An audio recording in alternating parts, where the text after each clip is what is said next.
Apa khabar bis kita? Saya Hikmat Juni.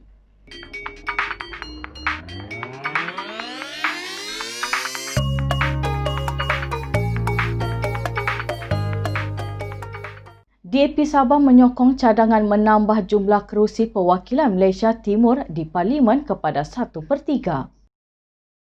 DAP Sabah menyokong cadangan menambah jumlah kerusi perwakilan dari Sabah dan Sarawak di Dewan Rakyat kepada 1/3 asalkan cadangan itu tidak terpesong daripada objektif asal dalam pembentukan Malaysia iaitu untuk mendapatkan kuasa veto. Setiausaha DAP Sabah Chan Fung Hin berkata, tambahan 1/3 jumlah perwakilan dari Borneo itu bukan sekadar hanya di Parlimen tetapi juga harus merangkumi Dewan Negara. We need to go back to the formation of Malaysia lah. Why we have to have the 1/3, right? The 1/3 basically is to provide us with the veto power in the parliament affairs. So let's say anything proposed by so-called Malaya, if the Borneo bloc and the Singapore during that time, if we feel we do not agree with that, then we have the veto power to overturn it.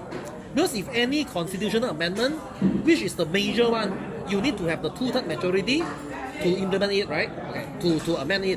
So the formation of Malaysia, we have the 1/3 because we need to have the veto power for the parliament affairs. Okay. So I would support the call for this 1/3 things. If it follow the original objective, which to have the 1/3 in fact is to let us to have the veto power. Beliau berkata demikian dalam satu sidang media di Kota Kinabalu pagi tadi. Dalam perkembangan lain, Ahli Parlimen Kota Kinabalu ini juga menyarankan anak muda berusia 21 tahun untuk segera berdaftar sebagai pengundi. Pilihan raya mengejut mungkin akan diadakan pada bila-bila masa. Menurutnya, pendaftaran secara automatik bagi mereka yang berumur 18 tahun sebagai pengundi hanya berkuat kuasa pada Julai tahun hadapan. Sementara itu, Chan berkata DAP Sabah masih kekal dengan pendirian agar Pakatan Harapan PH Plus terus membuka pencalonan Perdana Menteri kepada pemimpin yang layak serta tidak dihadkan kepada seorang sahaja. Katanya pemilihan itu harus bersifat terbuka sebagai satu strategi baharu yang disesuaikan dengan keadaan semasa. Sehubungan itu, katanya pencalonan Datuk Seri Panglima Haji Muhammad Syafiee bin Haji Abdal sebagai Perdana Menteri harus diteruskan bagi membolehkan pilihan. Datuk Seri Syafiee Abdal still a valid candidate. Simple as what? Because what this nomination of Syafiee Abdal as the Prime Minister candidate, in fact, is a historical movement. Why I say it's historical movement because all this while Sabahan and Sarawakian politicians always look inward. Kita tengok sendiri. We think that the CM of Sabah or the CM of Sarawak is the highest post the Sabahan and the Sarawakian can become. Okay? So many years we only think that the CM is the most powerful job lah. So in order to make Borneo mainstream, so it's good if there is a party from Borneo can go national. It's good to have a politician from Borneo to go national and go up to the highest post. Chan berkata demikian kepada media ketika ditemui dalam program pendaftaran pengundi Parlimen Kota Kinabalu di Tamu Jalan Gaya pagi tadi.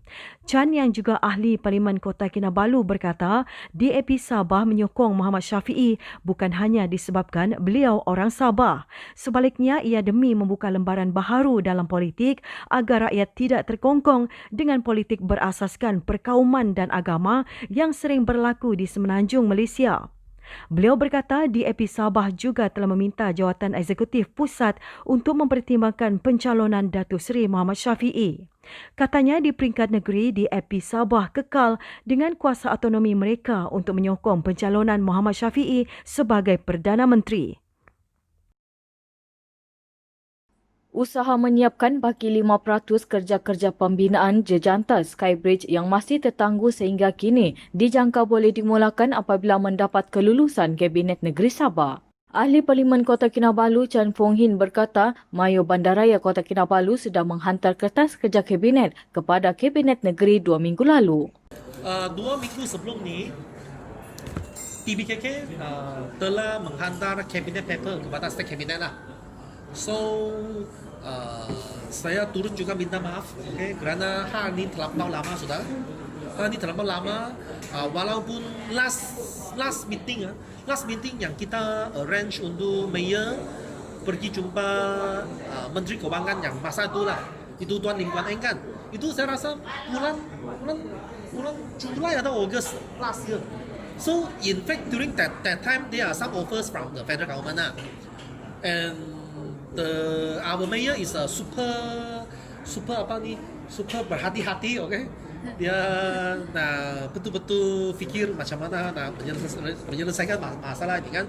Chan mengulas isu pembinaan Skybridge yang masih tertangguh sehingga menimbulkan rungutan orang ramai. Mengulas lanjut, katanya kelewatan itu antara lain kerana terdapat banyak kertas cadangan baharu daripada syarikat berbeza. Kontraktor terlibat juga mempunyai perbincangan yang begitu panjang dengan Dewan Bandaraya Kota Kinabalu di BKK. Jejantah Skybridge itu adalah sepanjang 350 meter dengan kos pembinaan mencecah 31.5 juta ringgit. Kemudahan itu menghubungkan Kompleks Asia City, Centrepoint, Api-Api Center, Warisan Square dan Kompleks Membeli Belah Oceanus Waterfront.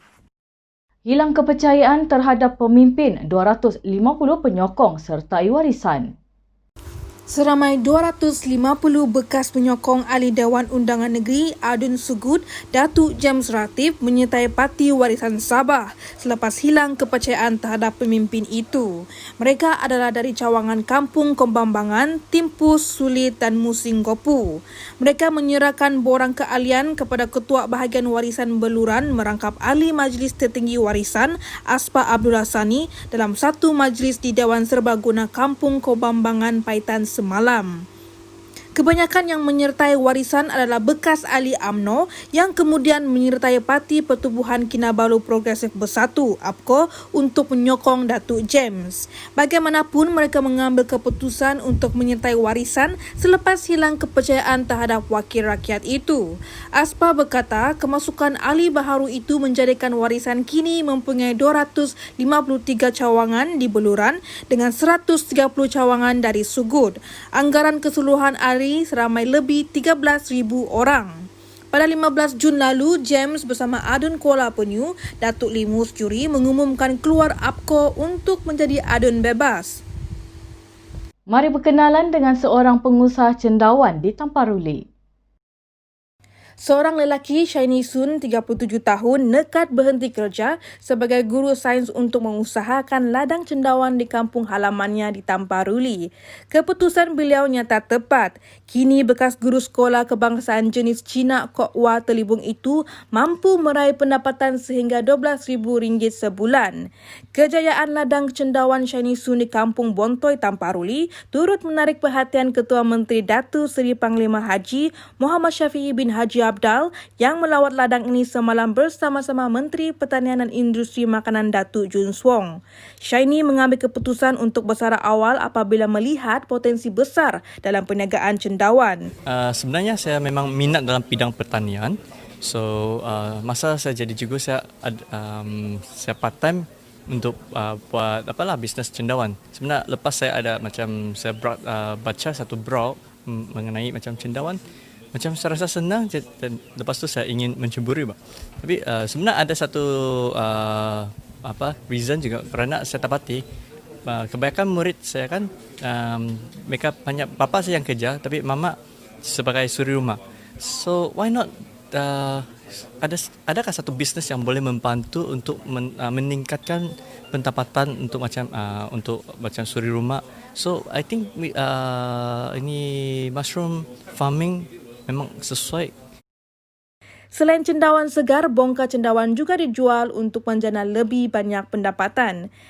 Lagi sekarang hanya lokal saja, walaupun tempat kami di Tamparuli, tapi kami mampu jual sampai Sibitang, Tawau, Sandakan, bongkar tu yang bag tu untuk keluar hasil cendawan.